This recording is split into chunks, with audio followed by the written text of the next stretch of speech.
everybody, welcome to Aimee Nolte Music. I was thinking the other day about this concept of triadic playing, and I think the first time that I ever really noticed it was in Bill Evans' solo arrangement or solo recording of People, like I just played for you.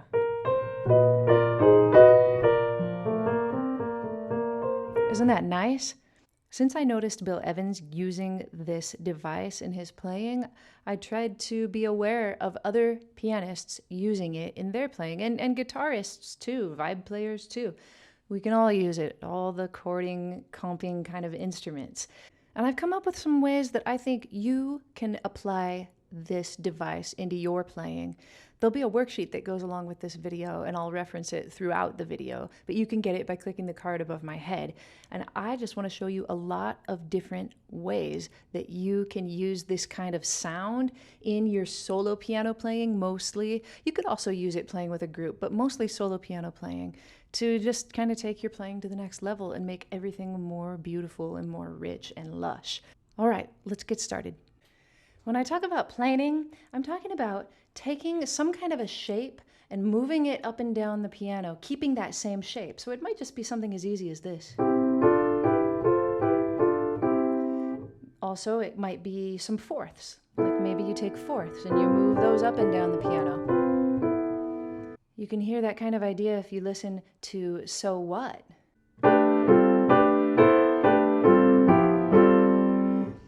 Today I want to talk about triadic planing. I want to talk about finding a triad that works over a dominant 7 chord. In some cases, the 2 chord, which is minor or minor 7 flat 5, but mostly we're talking about a dominant 7 chord and triads that work in a planing kind of way over them, keeping in mind the whole time the melody that we're trying to support. Many of you are aware of dominant 7 chords, like say a D7 chord maybe, and being able to put some kind of a triad over the top of it that makes it sound really hip, like this one with the 9 and the sharp 11 and the 13 in it. There are several of these kind of triads that we call upper extensions that can add a lot of richness and fullness and excitement to your playing. I've got this worksheet that goes along with my video today, and I want to show it to you a little bit. I made this worksheet on this cool new notebook that I had sent to me by a viewer. And the neat thing about it is that on the right side of the page, it has staff lines, and on the left side, it's like college ruled so that you can keep notes over here. So both of these pages are included with my worksheet, and this notebook is called The Notebook for Musicians. And I've made a little note here and in the description of the video. It's at Musicians Notebook on Instagram and themusiciansnotebook.com. It's really cool, especially for teaching or taking lessons, because a lot of times I end up writing notes on staff lines, telling them what to practice for next week or something. And so it's much easier to just flip the page and you've got lined paper. This worksheet has a couple of exercises on it that I'm excited about, just little exercises that I've written out. Well, I've partially written them out for you. I want to show you how they sound. The first one sounds like this. Do you dig it? It'll take you through, if you do this exercise, and I'll explain it in a second, but this exercise will take you through 6 keys, because as you can see, we start in the key of C major, and then we use the C major, change it to the 2 chord, and then we use that to take us to the key of B flat, and then we change the B flat into a 2 chord, and we use that to take us, from B flat to E flat to A flat. So it moves you from the keys of C to B flat to A flat to G flat to E to D and to C, but that only takes you through 6 keys. You need to raise this exercise, the whole thing, by a half step or lower it by a half step to take you through the other 6 keys. So for instance, instead of starting on D half diminished, and this is the way that you start, all you have to do is lower every single note like that, and that becomes the new starting point to do this exercise in the other 6 keys. Now let's talk about how I created this exercise and why. It's because that sometimes in songs, we have this kind of a sound going on, and a lot of times there's a flat 9 in the melody. And it and it does this. It just descends from the flat 9 of the 5 chord to the 3 of the major chord, or sometimes it'll even be to the 3 of a minor chord. Doesn't that make you think of the shadow of your smile, which is another point I need to bring up, because also in the notes for this worksheet, I list about 8 different songs that have instances in them where you can use this exact exercise. So let's take that one for example, the shadow of your smile. Look into my eyes. Where is that? This one, you have to skew just a little bit. Da, da, da, da. Right, that's like a D minor, just like we have D minor 7 flat 5 to G7, da, da, da, da. And it's almost what I've explained here. What if you just, instead of hopping up the octave to the F, what if you just kept going down? Sometimes you can kind of change the melody to fit your purpose. And in this instant, my purpose is to plane with triads. So this is how we'll put it here.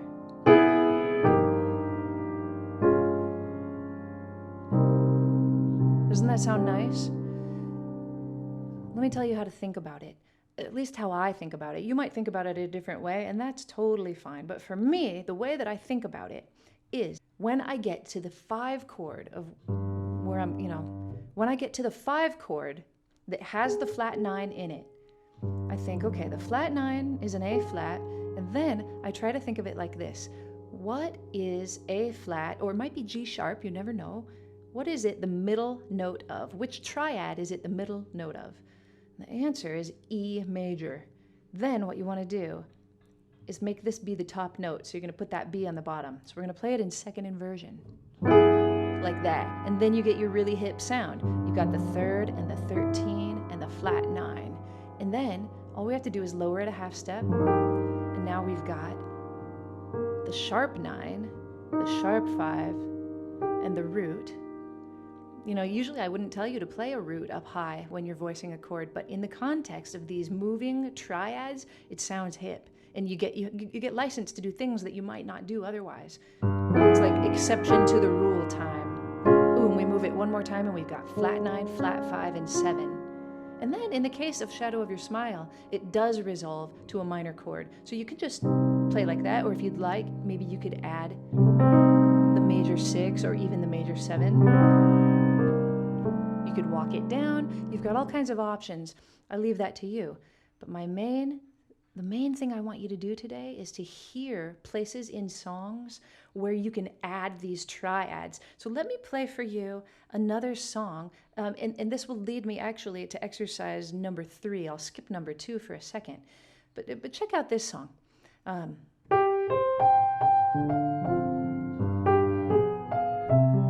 It's All the Things You Are.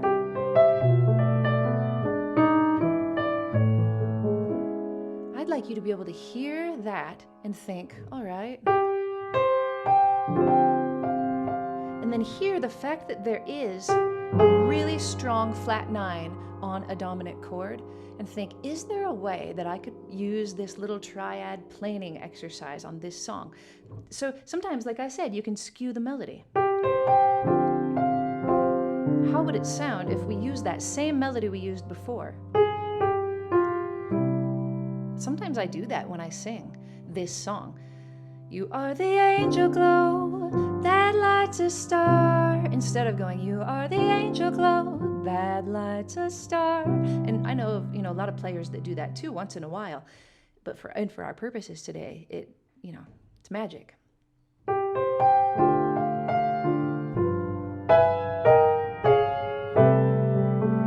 And then we could do it again, but in another key.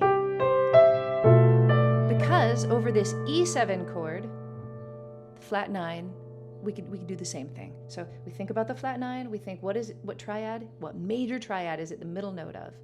It's a D flat triad, so we're going to make this the top note. We've got it in second inversion, and we're going to try it now. Drop it by a half step, drop it by a whole step. Drop it by a half step. And you can do whatever you want when it resolves.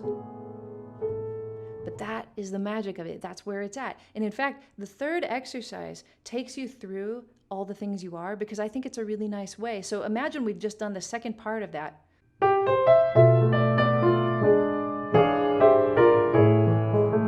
Now, all you have to do is just imagine that you're at the beginning of the bridge again, but in the key of A. So you go to the fifth of A and you start again. And you play it in the same key that you just did, actually. So it's cool because it gives you repetition. But new key. G sharp, half diminished. Here we are in C sharp 7. We think about the flat 9. What is it the middle of? It's a B flat. We put it on top, right?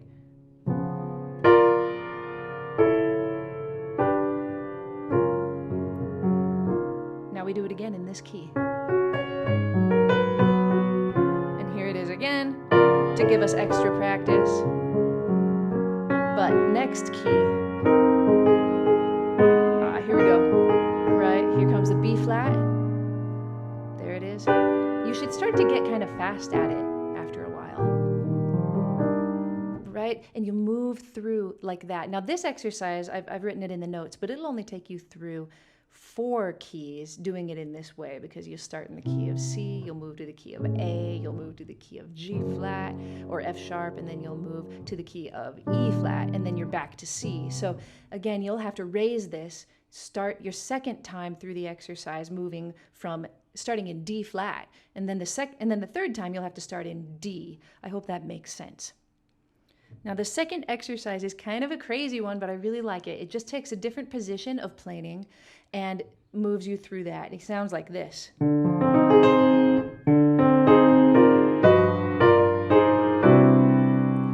the sad thing about this one is that I couldn't find one example where a melody in a song actually uses these notes. If you can find one, please write to me and tell me about it. It seems like there's got to be one out there, but I searched probably through 100 songs and couldn't find it. But I think it's a cool sound anyway. So you've got this D minor sound, and this time what you do is you just take your root from where you're at on your 2 chord, raise it a half step. This is how I think of it, and then this will be the bottom note of your triad. So you've got an A flat triad. That's where you start. Then we're going to raise this whole thing. Well, let's talk about this. We've got the 7 and the flat 5, which is really cool, but again, kind of a weird note over the 2 minor 7 flat 5 chord, this flat 9 here. I normally wouldn't tell you to use it. But when it moves, like we're going to do, it sounds hip and it gives you license to play a note that you normally wouldn't play, like I said before. So we move it up a whole step, and now, when we get to the G7 chord, we play like maybe my favorite chord on the planet, which is a B triad over a G7 sound. And it's crazy because we've got the major 7 and the dominant 7, and it just shouldn't work. But in this kind of a context, and especially, if our melody note is up here, it just sounds great to me. And we've also got quite a bit of distance between those 2 7s, so sometimes distance can give you license as well. And then I've got this one resolving to a really cool Lydian sound, just to mix it up a little bit. It's here. Like this, we've got the 2 and the 3 and the sharp 4 and the 7, or we could think of it as the 9 and the 3 and the sharp 11 and the 7. That's more correct, because once you have the 7 down and then you decide to use this note and this note, if the 7 is down, you have to think of this as a 9 and a sharp 11 and not a 2 and a sharp 4. So excuse me for saying that in the beginning, but it led to a tiny bit of good discussion. So this one's the same way. I'd like you to take this Lydian sound after you've finished the first 2 bars of your exercise, and then turn it into the next key so that C becomes the 2 of B flat, and we've got a C minor 7 flat 5 chord. And what we do is we take this root, right, and then all we do is we raise it a half step, and this is the bottom note of our triad. And then we raise everything a whole step, and then a half step.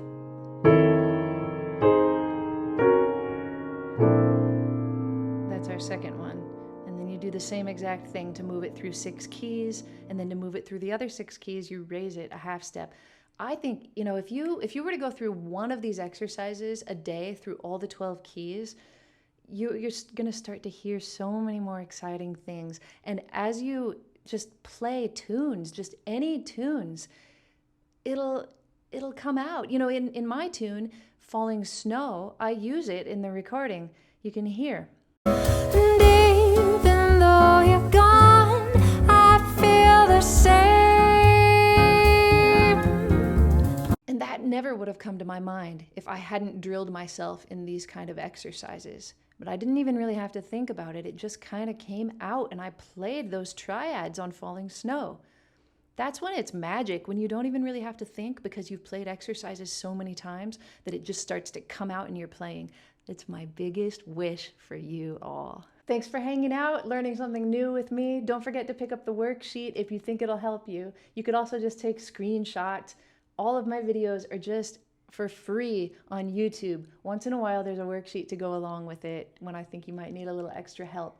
But I would actually prefer you not buy the worksheet and that you just use your brain to work out these exercises, because even though it's like mental gymnastics and you will be sore in your brain when you're done, it's going to be so worth it. Go ahead and pick up the worksheet though if you don't want your brain to hurt so badly, and that's just fine too. All right, everybody, don't forget to press the subscribe button if you haven't done that yet, and I'll see you next time on Aimee Nolte Music.